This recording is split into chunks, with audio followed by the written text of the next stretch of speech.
یوسف خان صاحب، آپ کی ایک بات لوگوں نے بہت نوٹ کی ہے، وہ یہ کہ آپ نے پورے کیریئر میں آدھی آستین کی شرٹ نہیں پہنی. دیکھو ابھی بتا دیتا ہوں، اتنے گہرے بال ہیں میرے، اتنے بال ہیں کہ وہ پانی ادھر سے آتا ہے، کبھی سوئمنگ پول میں جاتا تو ادھر ہو جاتے ہیں، پھر وہ مانو ادھر کنگھی کر کے کسی نے ادھر کر دیا.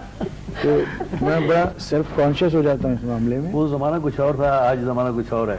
انل کپور تو پوری باڈی دکھاتا ہے.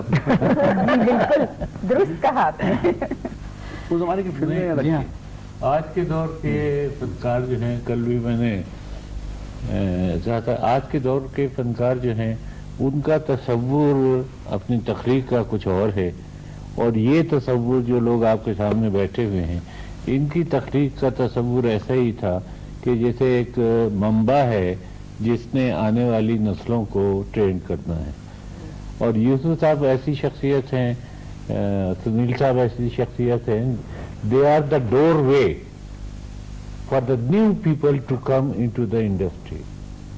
میرے خیال سے دلیپ صاحب کی جو جوانی کی فلمیں ہیں، وہ ان فلموں کے اندر جو لوگ دیکھا کرتے تھے وہ دیکھ کر میں بھی دیکھتا تھا، اور مجھے ہر شخص چاہے اس کے بال ہو یا نہ ہو سر کے اوپر، وہ دلیپ کمار ہی لگتا تھا. وہ تو یہ دیکھو نا، یہ جسٹیفیکیشن ایسی ہے کہ ایک انسان اپنی پرفارمنس سے اس قدر متاثر کرتا ہے کہ دیکھنے والا جو ہے اس شخص کی پیروی کرنے پر مجبور ہو جاتا ہے. مجھے اچھی اور بہت سے اداکار ایسے ہیں انڈیا میں اور پاکستان میں جو دلیپ صاحب کی پرفارمنس دیکھ کر اور دلیپ صاحب کو دیکھ کر اداکار بنے. درست. کالج کے زمانے سے مجھے یاد ہے جی، جس لڑکے کو باقاعدہ ڈانٹنا ہوتا تھا اس کو ہم یہی کہا کرتے تھے، تم سمجھتے کیا ہو اپنے آپ کو، بڑے دلیپ کمار بنے پھرتے. بالکل. اچھا، جب ابھی محمد علی صاحب نے کہا کہ ہر نوجوان اس وقت کا دلیپ کمار ایک ٹرینڈ سیٹ ہو گیا تھا کہ جی بال ویسے بنا. ہاں بالکل، مطلب اب تو انسٹیٹیوٹ کی حیثیت ہو گئی ہے آپ کی. بھائی جب فلم آن بنی تھی نا جی پاکستان میں، جب ریلیز ہوئی تو مسجدوں کے اندر مولوی کہتے تھے یہ کمبخت نمازی کہاں ہیں، آن دیکھنے چلے گئے ہوں گے دلیپ کمار کو.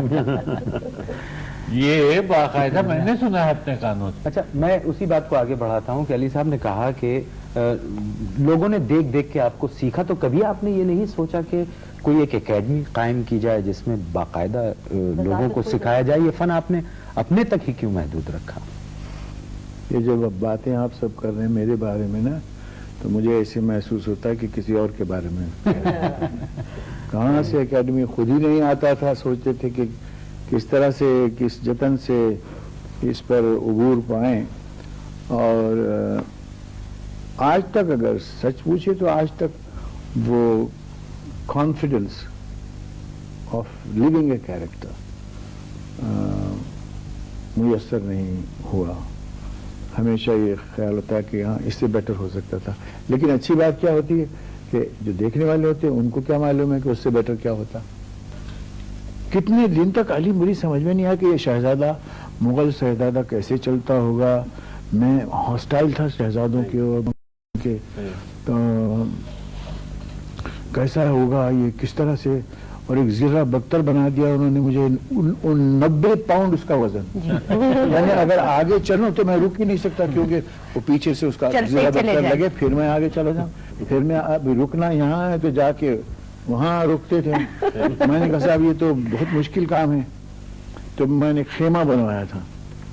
اس خیمہ میں وہ زیرہ بختر نے خیر لائٹ کیا، وہ کوئی 50 پاؤنڈز کی بنی آخر، بعد میں اور بھی ہلکی ہوئی. تو جیسے صبر میں کروں جس کی دنیا ویران کر دی گئی، اور صبر وہ نہ کرے جن کے صرف شوق کے بادشاہت کو ٹھیس لگی.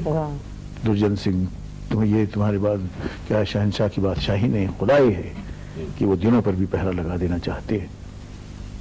تو اب یہ تم طراق لفظ میں اور اس طرح کی گفتگو، تو دلیپ کمار تو بیچارہ کہیں پیسے دبک کے ڈر کے بیٹھا رہتا، اور وہ ہم اداکاری اس کے لیے کرتے رہتے کہ کرو کچھ نہ کچھ کرو تو کچھ نہ کچھ بات تو بنے. I found the change very, very tough going. اور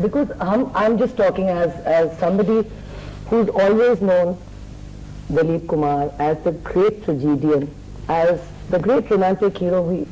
I think all of us have loved that Lat, and there was a Dilip Kumar hairstyle as well. Yeah. And of course there was a Dilip Kumar. Even now,